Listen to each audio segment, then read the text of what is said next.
Kung ikaw ay incoming college student na kukuha ng computer engineering o information technology o mapa-senior high man yan na nasa ICT strand o kahit simpleng tao lang na gusto magkaroon ng idea sa programming, this video is for you. Hello guys! Welcome back sa Code Lamang, ang channel na ginagawa ang simpleng coding para sa lahat. Sa huling video, napag-usapan natin kung paano gumawa ng isang algorithm, flowchart at saka pseudocode. Ngayon, alam na natin ang plano ng isang program. Oras na para isalin natin sa totoong code. Ang goal natin ngayong video na ito ay ipakita kung paano isalin ang pseudocode sa tunay na programming code. Ipakita kung paano patakbuhin ang program at ipaliwanag kung ano ang gamit ng compiler or interpreter. So ready ka na ba? Let's begin. Review muna tayo. Ano nga bang pseudocode?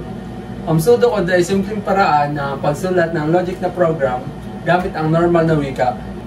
Upang i-translate sa programming code, gamitin natin ang Python, isa sa pinakamadaling language para sa beginners.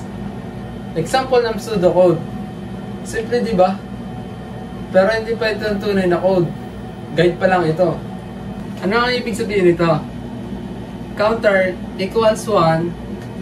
Ito yung gumagawa ng variable at nilalagyan ng value ng 1. While counter is less than or equal to 5, habang ang value ng counter ay 5 o mas mababa, ulit-ulitin ang loob ng loop. Sa print counter naman, ipakita ang kasalukuyang number. Counter plus equals 1 naman, dagdagan ang counter ng 1 kada ulit. Ito na yung magiging result pag pina-run natin sa computer. Ibig sabihin, successfully na translate natin ang pseudocode sa totoong working program. Paano tumatakbo ang code? Ang code ay hindi basta gumagana lang.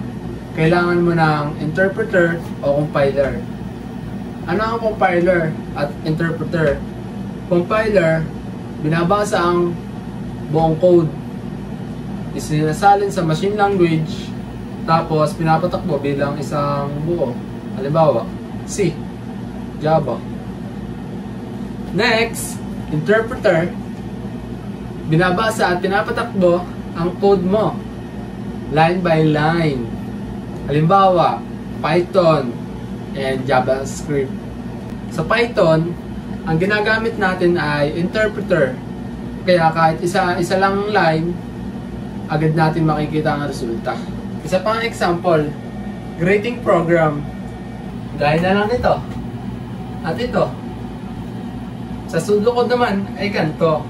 Pag tatranslate naman natin sa Python, ganito. Ang ibig sabihin ng name equals 1, nag-assign tayo ng value sa variable name. Sa print naman, pinagsama natin ang string na hello at ang value ng variable name. Hindi mo lang alam ang plano, kundi alam mo na rin kung paano isulat at patakbuhin ang program mismo. Great job!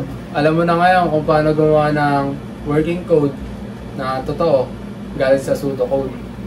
Sa susunod na video, pag-usapan naman natin ang data type at variables, kung saan mo pwedeng i-store ang iba't ibang klase ng data tulad ng text, number, at true, false value.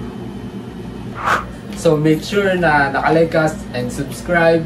Hit the notification bell para di mo ma-miss ang susunod na video. This Code Lamang, coding made simple para sa lahat.